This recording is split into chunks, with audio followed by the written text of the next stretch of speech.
No, your ears don't deceive you. This is the TR8 and the TR8 alone. There's no other external synths going on. I've discovered a way to make your drum machine into a Groovebox. And you know what I mean by a Groovebox, where it's not just drums, you've got bass elements, you've got melodic elements. And that's thanks to my new friend, the H90 Harmonizer. So I want to show you today how I made this happen.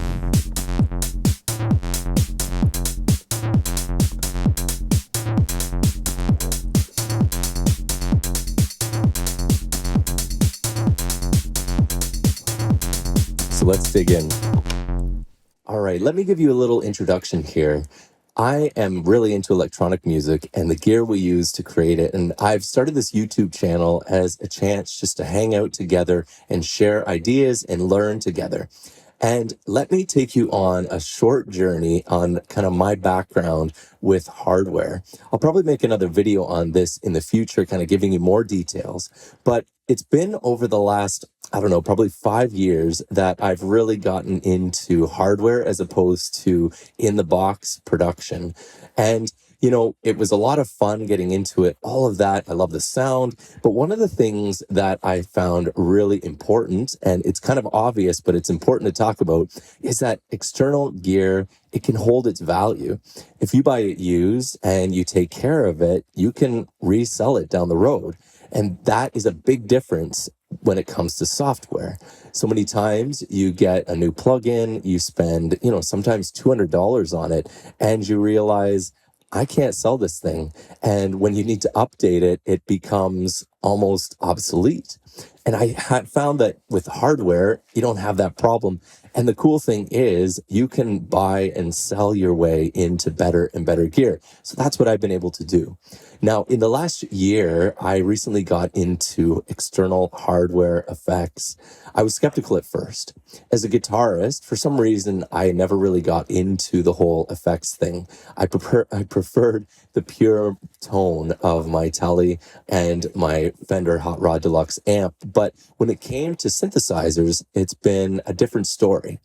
Now, when I first got into hardware effects, my first pedal was the Black Hole Reverb by Eventide. I was researching reverb pedals and wanted to try it out, so I went for it. And surprise, surprise, I really enjoyed it. It was a ton of fun to sit there and be able to instantly tweak the parameters and get creative with it. Plus, I really liked the way it sounded. And that made me into a bit of a fan of Eventide. The next thing I got into was the Mod Factor pedal, and that one you've seen videos where I've showcased the chorus and different things. Yes, I was getting into it really late in the game, but I wanted to share what my synths sounded like with it. I love the chorus, the phaser, the flanger, among the other ones. Well, that has solidified me as an Eventide fan. And so I started looking at the H90. Dangerous, I know. I started watching videos on it, and I thought, you know what? I want to take the plunge. Now, again, the beauty of hardware, I've been able to sell my other pedals that are contained in this in order to justify this big of a purchase. We do a breakdown, but in my mind, even though it's expensive up front, if you're going to buy multiple pedals, especially in the Eventide world, I think this thing is an incredible value. Anyways, getting into that, now I'm having the opportunity to try out my other gear with it and to see where it takes me. And it's been a lot of fun exploring. I gave a video on chorus sounds within the Eventide last week. Now, the challenge I wanted to give myself was to see if I could turn my TR8, my Roland TR8, into a Groovebox using some of the synth patches and algorithms within the H90. And I was successful, as you heard in the intro. So I want to show you what I discovered. Now, by using the toms especially, I was successful in creating bass lines, and I want to show you that using some of the algorithms. Also, using the Resonator in the H90, I was able to create melodic content, arpeggios, chords, and kind of rhythmic melodic stuff. So I want to show you that as well. So we're going to go to that in just a second. If you're enjoying this, I got my start on YouTube just a couple months ago, so really appreciate your support. If you could like, subscribe, and share. Okay, let's move into it now. The simplest way to get into a bass sound with your TR8 or with your drum machine is to route your toms to the H90, and they're going to become your bass. Because toms create a pitch, and that's all the H90 needs in order to create a bass line. Now, okay, it is a little limited because you can't program in different notes. Now, if you have a drum machine that allows you to sequence pitch changes, then you can make even more of a complicated bass line. But at least with this setting, I can get 3-note bass lines, which in a lot of genres, that's kind of enough, right? Especially techno or some forms of house music. And the way the toms are set up, it's kind of perfect because you can have the root, you can have a fifth, and then you can have the octave. So I've got these toms coming through. So here's the toms without.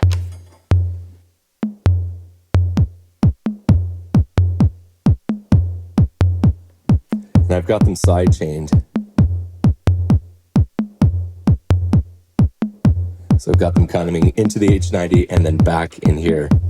So that way they duck out of the kick drum. Now here's how they sound with the bass.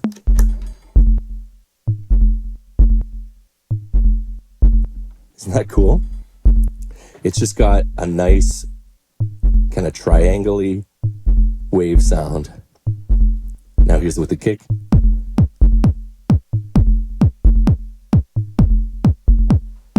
You can play around with the decay.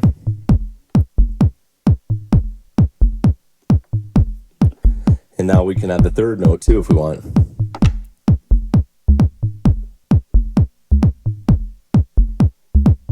See what I mean? Some hi-hats.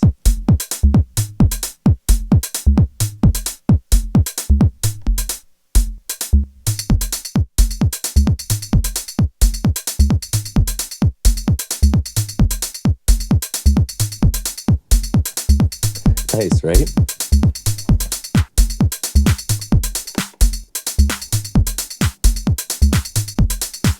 We can even use the scatter if we want.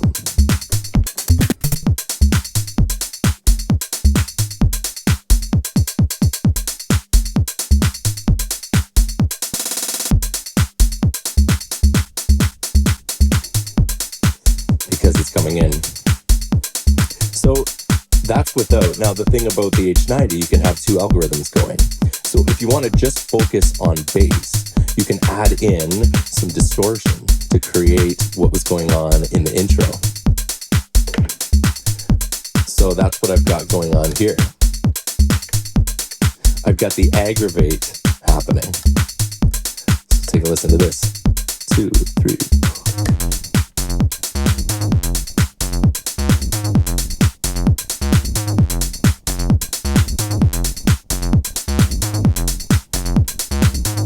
By the way, I've got this on chorus / flanger. That's how I'm creating a wide image for my hi-hats and snare drum.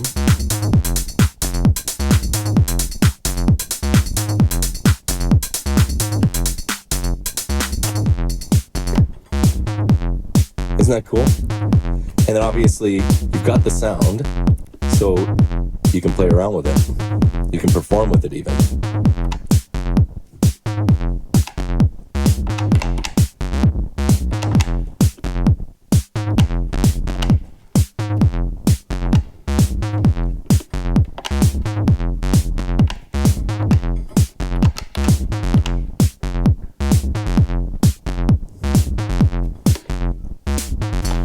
So once you've got that in mind, then you can just start experimenting with different sounds on the H90. Now, I found that some of the algorithms work better than others. So let me show you the ones that I thought worked great. Another one that worked really well is the Synthonizer. It uses subtractive synthesis, but also additive synthesis. So you're able to create some pretty interesting tones here, especially by experimenting with this Vox mix. Essentially, as you know with the Synthonizer, if you've never used it before, let me show you. You've got 2 shapes to work with. Shape A, and it gives you sine, triangle, and it also gives you sawtooth, and then organ 1, organ 2. So you're getting some different wave shapes. For bass, I found that sawtooth doesn't really work as well with the toms because it brings it up an octave. But triangle and sine work great. So does organ. And when you start out, you can just use triangle so that it's giving you a subwave, or a sub bass. So here's how it sounds.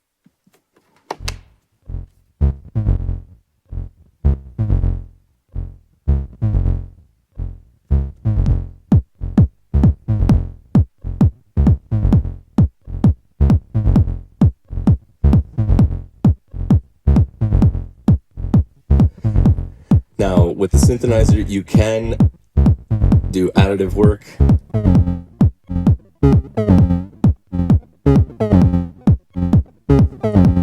But not really a fan of how that sounds. Okay, now here's where it gets even more interesting. You can start adding in shape B. And with sweep,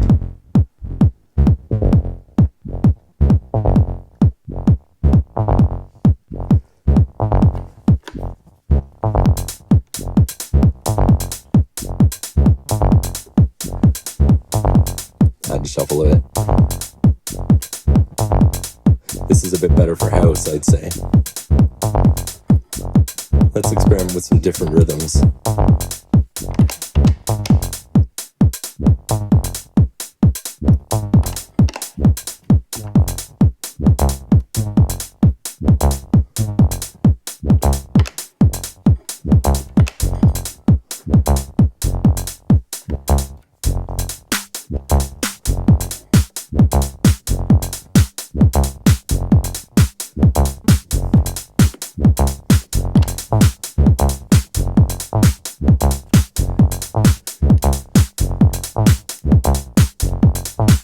Now, an added bonus to the Synthonizer, it gives you reverb.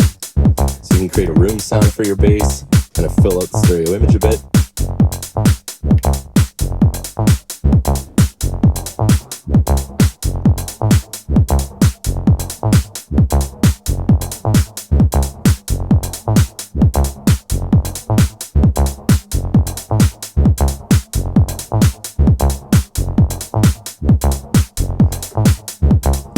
That sounds pretty cool, right?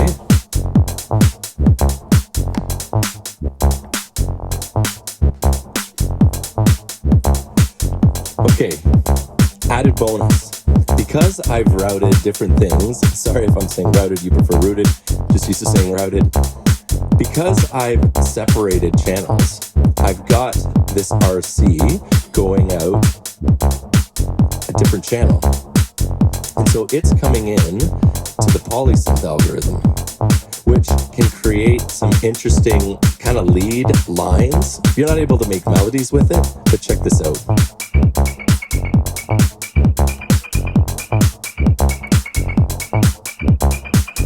So that's a tambourine.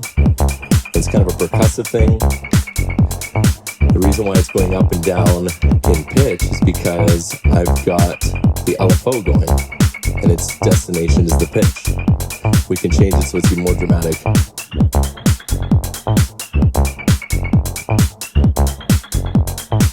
And I've got the MIDI coming in so that it's synced up with the Roland. So we can move in there.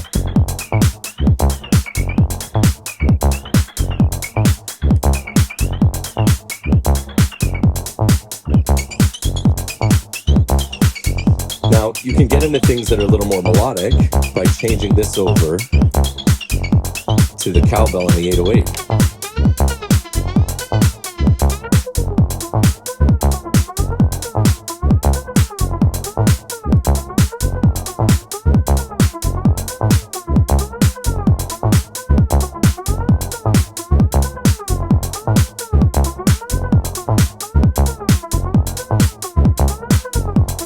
Cool, right?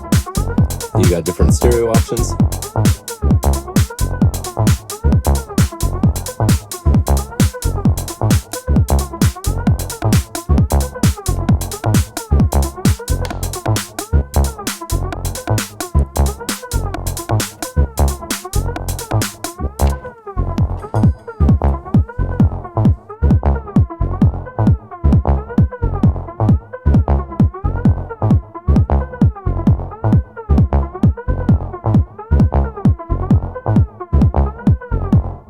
Now for my last part here, let me show you how to create some more melodic ideas and chord ideas alongside a bass line.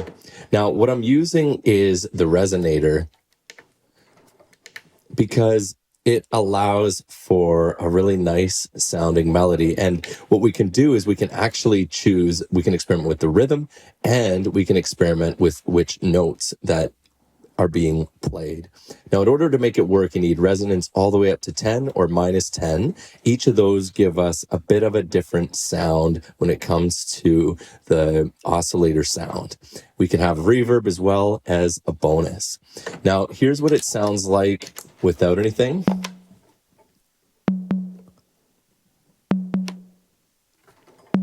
Just the high tom. All right, let's hear what it sounds like with the Resonator. Isn't that cool? So I'm spelling out an F minor chord now. Now you want it to have a 1 at the beginning, so that way it's playing off of the exact note timing. Otherwise, it's going to have a delay to it.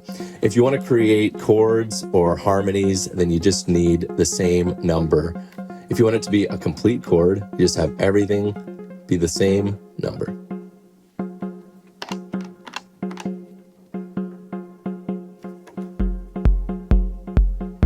Right, it's just playing a chord for me. Now we can start getting the rhythms.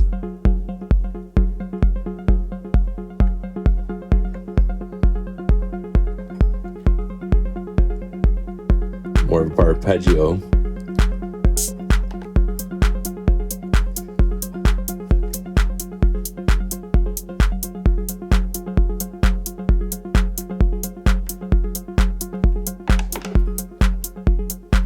And we also have the ability to play with the feedback.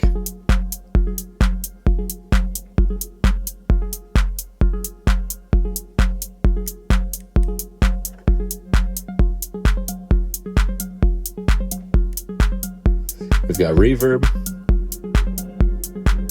It's nice sounding reverb.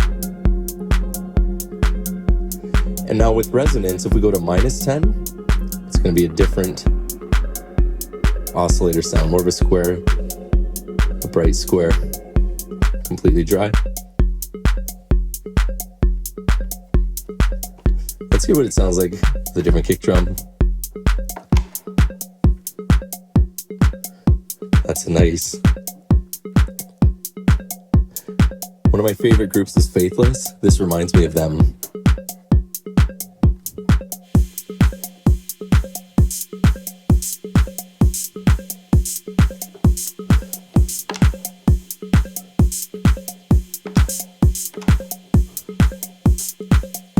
So that's with the melodic element. Now, because I've routed the toms, the other toms, into it differently, I can actually create a bass element to go along with it. We're really getting into Groovebox territory. I've got that set up so that these are going into the Hotsawz. So let me show you what that sounds like.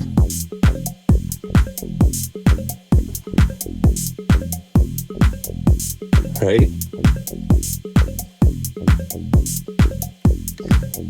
Once it's there, you've got the ability to mess with the cutoff.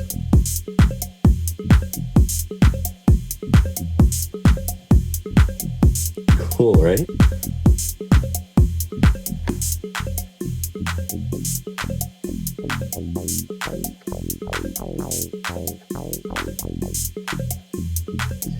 Now let's try something. We can get into performance mode here. If I map the hot knob to the cutoff, that means in the general program, it's going to control the cutoff. What I'd also like to do is go over to the Resonator, do the same thing with the reverb. When Hotsawz, we want hot knob, not a Hotsawz, hot knob.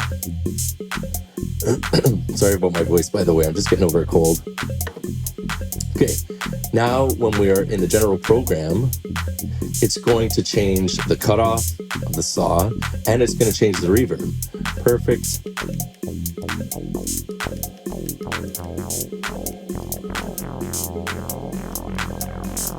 for doing a build up.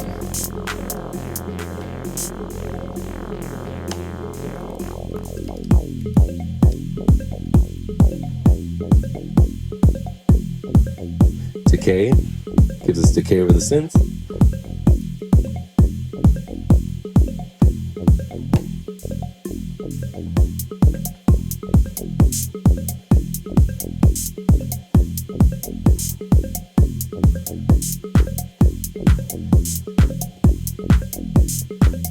TR8 as a Groovebox, thanks to the H90. All right, well, thanks for watching, and I really had a lot of fun hanging out and exploring these together. Now, maybe this sparks some ideas for you, and I'd love to hear your thoughts in the comments. If you have different ideas for how I might be able to combine these, feel free to comment as well. Again, just getting my start here, so if you could like and subscribe, that would help me out a lot. All right, I'll be putting out another video soon, so stay tuned for that. See you next time. Take care. Bye.